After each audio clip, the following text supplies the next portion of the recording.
sasabuhan natin to.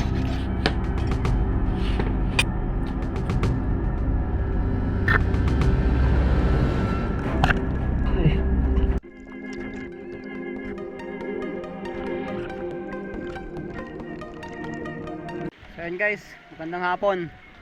So nandito tayo ngayon sa Malabiga. Lumayo tayo dito. Ito yung spot natin ngayon. Nagmotor lang papunta tayo dito. Nandun yung motor nakapark. So kararating ko lang dito, pahinga lang ako. Ito yung gagamiting pana natin ngayon. Itong Salvemar, yung luma. Pagkatapos magpahinga ako ng ilang minuto, ready na tayo for spear fishing activities natin. So since papunta tayo sa spot, load muna tayo ng spear gun para along the way makita man tayo ng isda sa daan, ready na to spear it.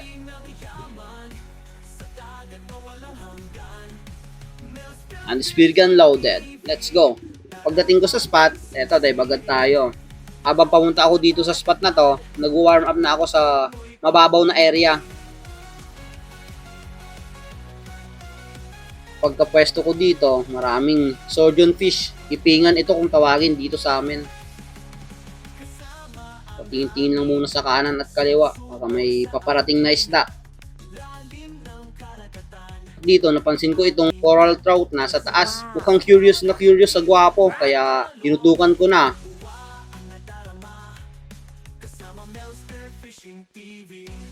At pagkamit ko ng distance at na-close ko yung gap, hinira ko na to.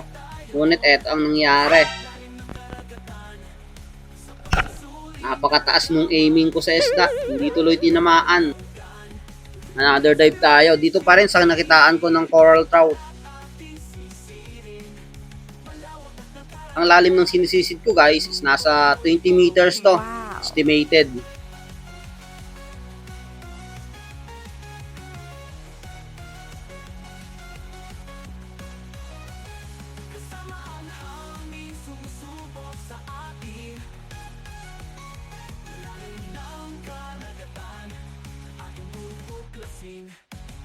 Sa bawat hagupit ng alon, tuwa ang nadarama. Kasama Mel Spear Fishing. Pagka-pwesto ko dito, nakapansin ko kagad yung mga midnight snapper dyan sa unhan natin. Kung mapapansin niyo yung mga black dun sa unhan, ayun, marami sila, grupo.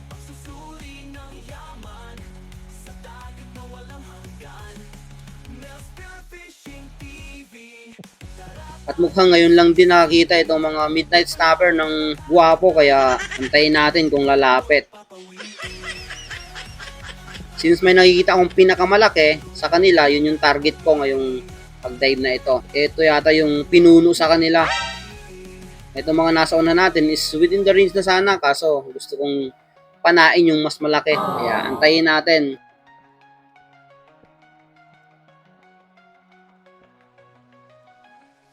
Sa ilalim ng dagat, malalim na pumapadyak. Sinalubong ang alon, dagok ng buhay at tatyak. At hindi na tayo nabigo. Pero ilang seconds ng pag-aantay natin, yun, lumapit din yung pinakamalaking midnight snapper.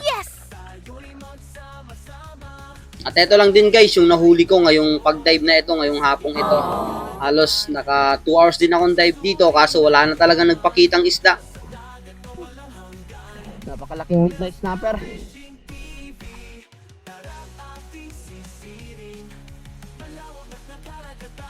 Pagkatapos din ito, bumalik na ako sa pangpang. Napakalaking midnight snapper to, 2.5 kg on scale. Pinamugahan, balik ulit ako dito lang sa malapit, hindi muna ako nagdayo. Since matumal ang isda, dito tayo sa favorite spot natin. Morning dive tayo dito.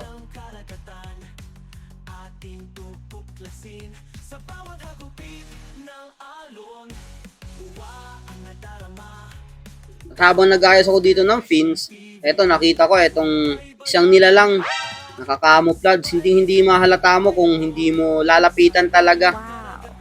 Ang tawag dito sa amin na ito is tampalpuki. Ito ata yung tinatawag nilang halibot sa ibang bansa. Napakasarap daw to. Halos 2 kilo na rin to kung kukunin, pero hayaan muna nating magpalaki etong nilalang na to.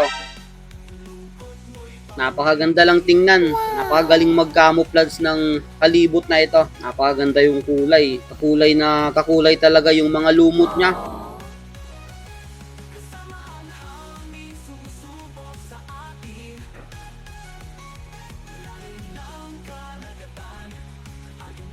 Tulog na tayo ng spear gun. Since lumalangoy ako papunta sa spot ko, about 10 to 15 minutes pa rin. Kasama Mel Spearfishing TV. Subaybayan mo na. Sabay-sabay tayo sa ilalim ng karagatan. At habang piprepare ako para mag-dive, pagdating ko sa spot, ito ang sumalubong sa akin. Grupo ng malalaking rainbow runner at ang dami nila. Dito nalito pa ako kung anong papanain sa sobrang dami. Mahirap talaga pag marami sila. Kailangan isa lang ang panain mo.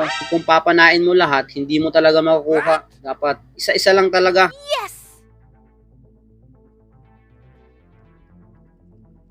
Kaya pumili na lang ako kung anong pinakamalapit. Yun na yung tinarget ko.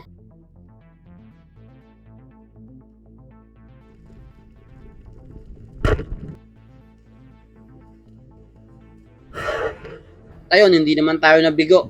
Nagandahan natin ang tama.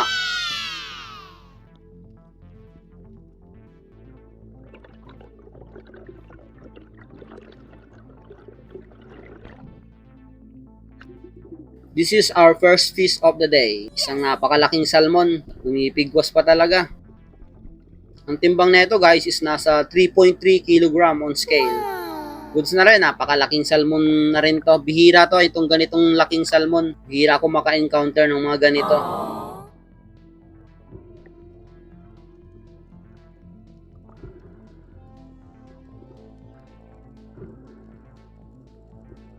At habang nagpapahinga ako dito sa mababaw guys, may dumaan na isang batfish. Kaya sinisilad ko na at kunin natin. Pandagdag sa huli natin ngayong umagang ito.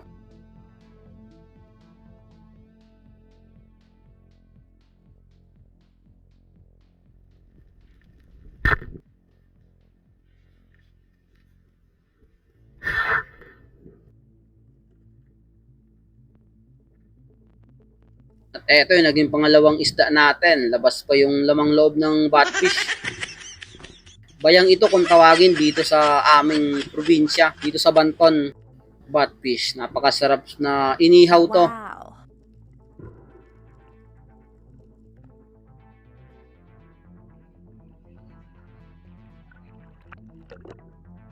Pagkatapos kong ilagay yung batfish sa stringer ko guys, habang nagpapahinga ako dito at nagpe-prepare para mag-dive, nakakita ako ng grouper sa baba. Kaya sinisiran ko ulit.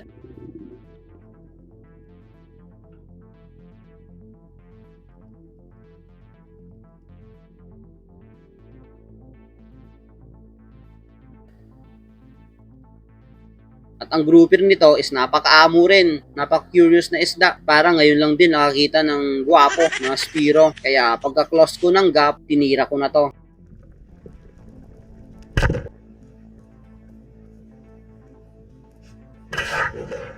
Sa sobrang harap ng isda guys, parang hindi ako satisfied dun sa pagtira ko. Parang napababa yung pagtira ko dun sa isda. At sinabit pa niya sa bato yung shaft. Kaya hindi ka agad natin na dala pataas.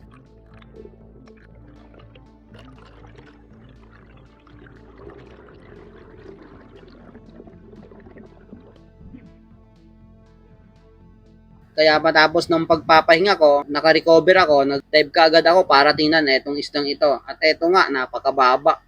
Sa may tiyan yung tama niya. At yung tikpang hindi tamaan natin.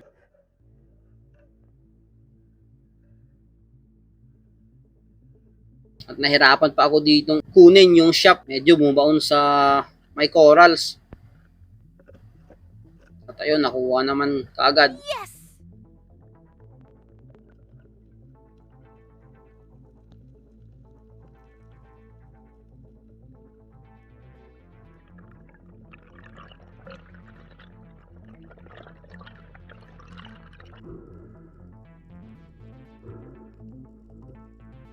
At ito yung naging pangatlong isda natin ngayong araw na ito.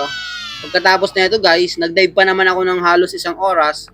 Kaso lumakas na talaga yung agos at wala na rin nagpapakitang isda. Kaya I decided to go home na. Goods na rin yung mga huli natin.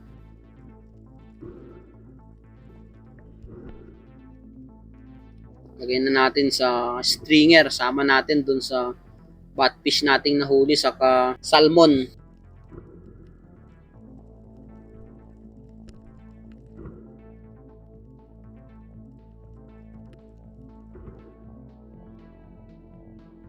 Eto yung mga huli ko ngayong umagang ito. Goods na rin. Isang malaking salmon, saka isang grouper, saka isang batfish. Ayos na rin to. Halos naka 2 hours din ako ng dive ngayong umagang ito. Etong isda na nahuli ko ngayon guys is ipapadala ko to sa Manila. Wow. Sa mga kapatid ko na gusto daw tumikim ng sariwang isda. Sa ilalim ng dagat, malalim na pumapadyak. Sinalubong ang alon. Alright, kumain na tayo guys. Lumangas na kasi yung agos, kaya nag-desisyon na akong umahon. Ito lang yung nahuli natin. Isang salmon.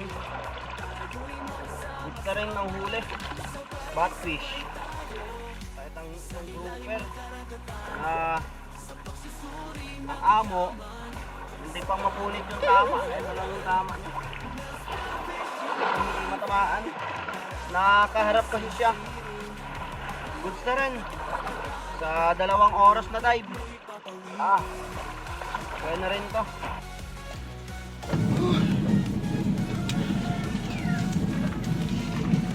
Ayun guys. Nakakapagod. Itong bahay kasi namin is paahon. Napagod. So dito, pag nandito ka sa bahay, tanaw yung dagat. Mga 5 minutes, nandun ka na sa dagat.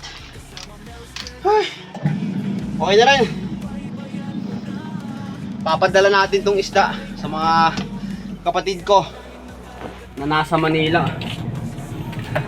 Gustong kumain nila ng sariwang isda. Natin yung isda para malaman natin kung nakailang kilo tayo. Eto, malaki pa rin tong salmon. 3.3. Ayos na rin. Times 200 natin, may tayo. 660 tayo dyan. Saan ka pa kukuha ng mga ganyang isda? Eto naman, sama na natin to. Sama na namin to. Tayo nagbablog ako, yap. So, itong dalawa is... Uy! Madulas kasi itong grouper na to eh. 7 kilogram on scale. Ayun! Naka 7 kilo tayo. 3 kilo din siguro to. Ito nasa 3.3. Pwede na rin. Ito yung kagabi. Nag-night dive ako kagabi. Ito yung huli ko. Puro manitis. Walang isda kagabi. Ito, sama natin to. Padala natin to lahat. Kasi yung mga kapatid ko sa Manila, nagugutom na.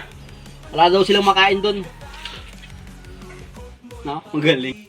At lilinisan natin itong isda guys. Para pagdating sa Manila, wala na silang paglinis. Shoutout nga pala kay Erwin the Vocal, Marilyn Aparici, Bea Lopez, Gerald Sabado, Kayadong Fam, Rose Villa, Boyet Villacorte, Slowmoko TV, Ruan Quinones, Nexon Edson, Cabuenas JRP Official, Christian Morello, Julito Cuesta, Edward Gutierrez, Carlo Tampi, Marvin Divara, Mark John Biliti, Infinity Outdoor Quest, si Sydney TV, Bods Adventure Channel, Jude Joseph Ireher, Glemar Digorio, Juancho Channel, Abdul Jakul, Nonoy Caprats, Langging Cortesa, Recopilacion Family, Dennis De La Cruz from Nai Cavite, Erwin Dalisay, Piel Galacia, Casalom TV, Sundalong Spiro, Sol Empinado, Sunshine N, Robert Rama, Franz Tamiroy, Totoy Rada, J. Mark Escueja, Iris Palido, Leon Nidoy, Eric Jimenez,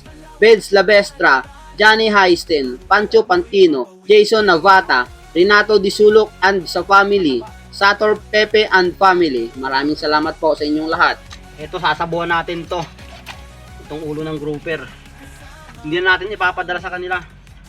Tamang-tama to, medyo makulimlim ang panahon. Magka-catch and cook tayo. Ito, napakasarap to.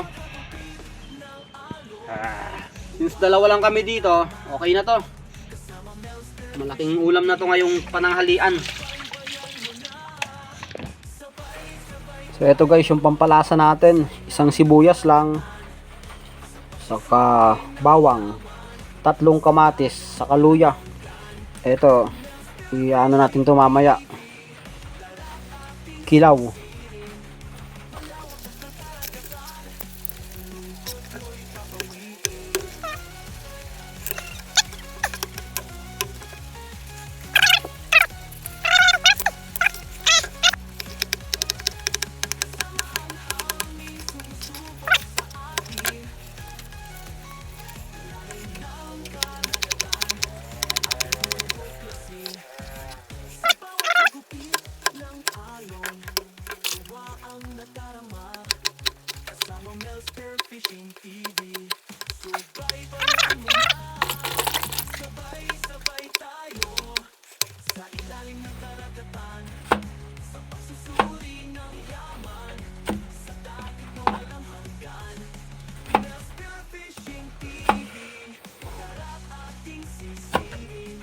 Okay, yan na.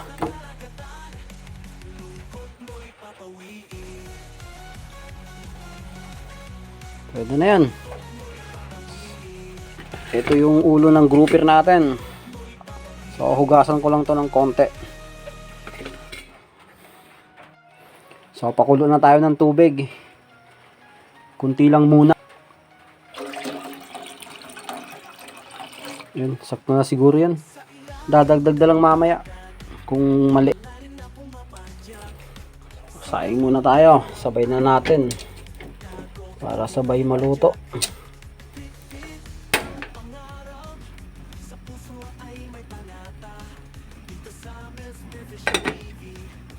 Kumulo na yung tubig, lagay na natin itong sibuyas natin saka bawang, pinagsabay ko na. So, lutuin muna natin yan. Itong kamatis, lagay ko na rin. Para lumasa yung sabaw. So, at kumulo na guys. So, lagay na natin to.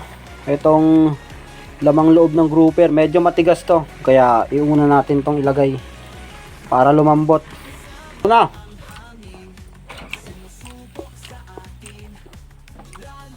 Lagay na natin itong karne. Yung ulo, napakasarap. Panga. Parang hindi kasya.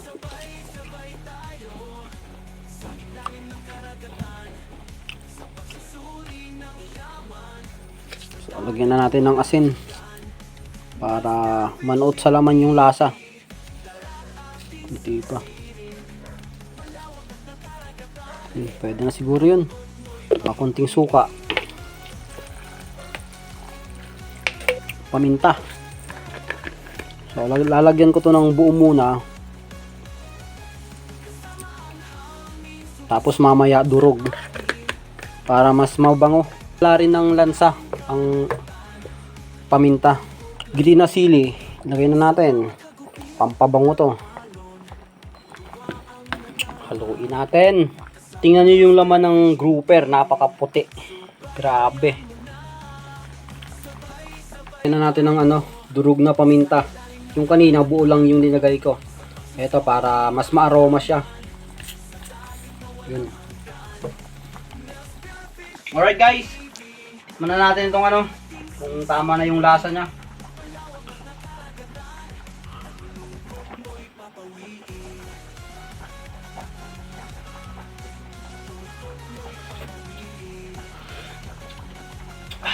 Suwabing-suwabe. Lasang grouper. Kaya naling takore nila. So, lagyan na natin itong malunggay. Ito yung pang pasarap dito.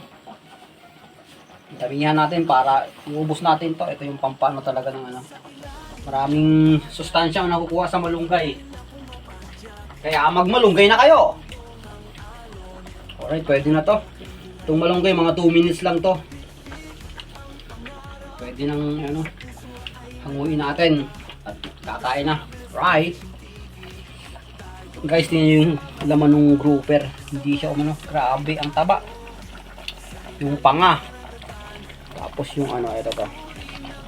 Grabe yung laman. Sarap. Napakasarap to mamaya.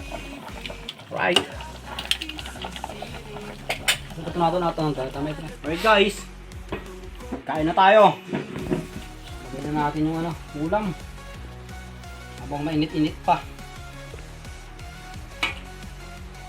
Tamang-tama to ngayong ano. Medyo mga kulimlim dito sa amin ngayon. Umuulan. Grabe ang taba ng ano. Laman ng grouper. So guys, oh, tingnan nyo. Grabe. Taba ng laman. Ito yung mga lamang loob. Ito ang isa sa paborito ko pag malalaking isda. Mga lamang loob. Ito. Napakasarap. Pahanapin natin yung ano, ito. Yung lamang loob ng ano, grouper. Kaya sa napakasarap to. Sarap.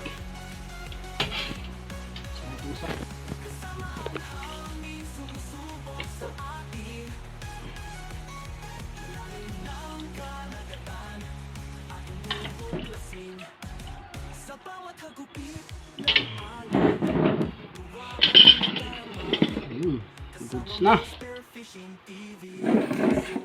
Maka to, oh, surfing, ano, yung hunter, oh. Itong inobo.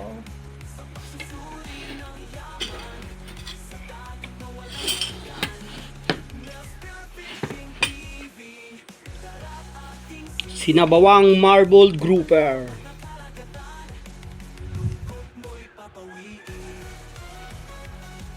Ay, atay ka na, eh. Patay. Napakasarap. Isa rin to sa napakasarap na isda. Kain. So minsan lang din ako makakain ng ganito. Kasi palagi tayong binebenta yung mga huli natin. Para may konting kita. Yun yung hanap buhay natin, yung pamamana. Doon tayo kumukuha ng ginagastos natin sa pang-araw-araw nating ginagawa. Mga pambili ng bigas. Napakasarap ng sabaw guys. Samahan mo pa ng ganito. Pipino. Kinakain lang to, wala nang suka-suka, pwede na to.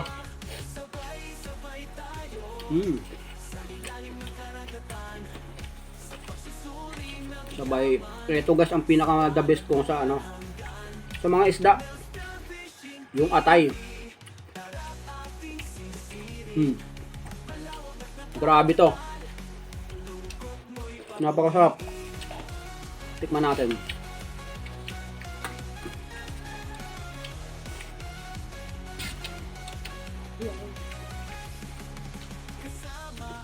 Grabe.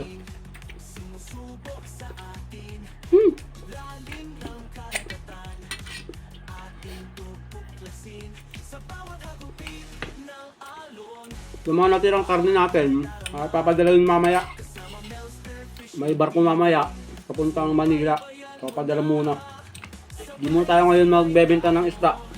Papadala muna natin sa mga kapatid ko sa nasa Manila. Gusto daw makatikim ng sariwang isda. Since binawasan natin yung ulo ng ano, grouper, napakasarap. Ang dami na ito guys, para hindi namin ito mauubos. Yan. Grabe, ang taba. So, tikman natin itong ano, yung sinabi. Ito talaga yung pinakamasarap eh. Yung paborito ko sa isang malaking isda. Yung tungol. Yung lamang loob, yung medyo matigas. Parang yan. Kaya. Parang ano, anit ng baka, parang ganun siya.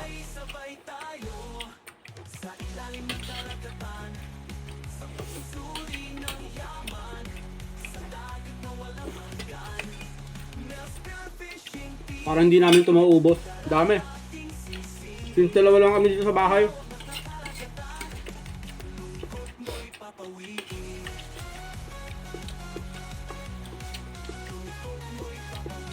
Nadipinggan ka para. Kaya ito, tingnan natin yung laman. Napaka ano? Dapat mangkok. Ito yung pisngi. Ito guys, pisngi.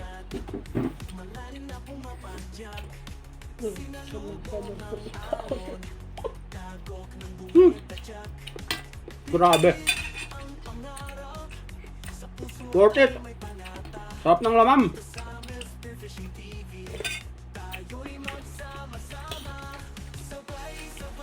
Nakalang isang kaso.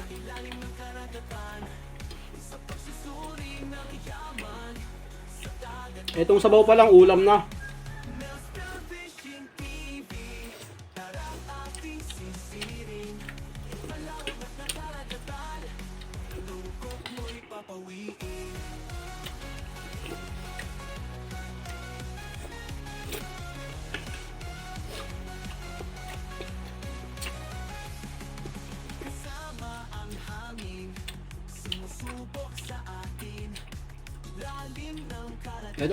Ito ang kagandahan sa pag isa kang mangingisda.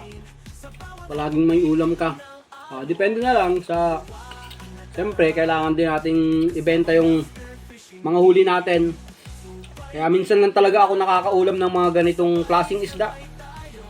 Palaging binibenta ko.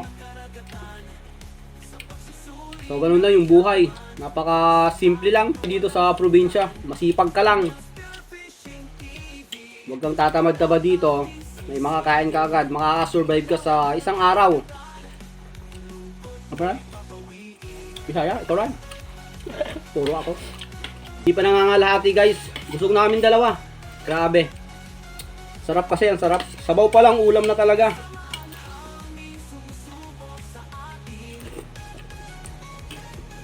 Napakasarap.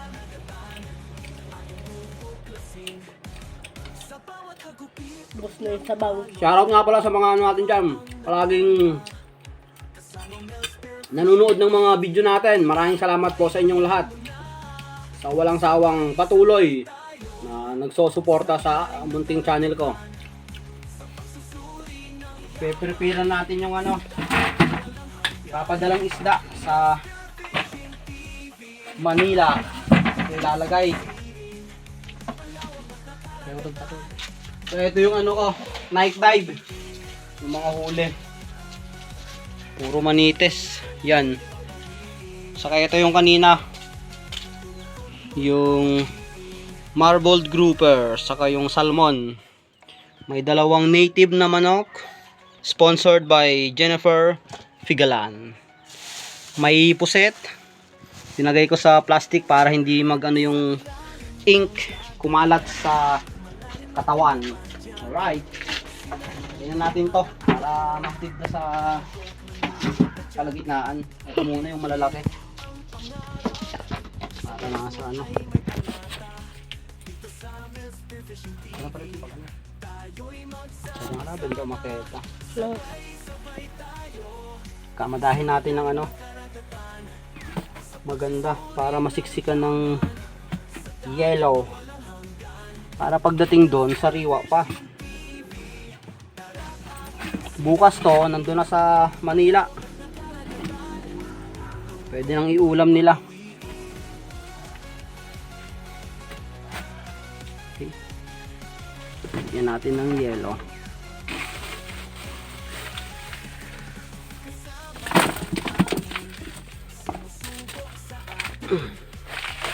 Pwede lang sila. Hop.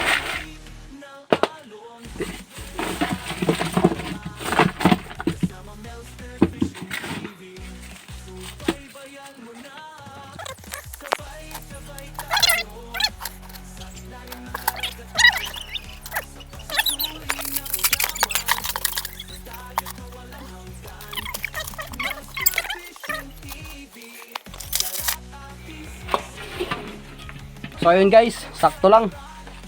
Sakto lang dito sa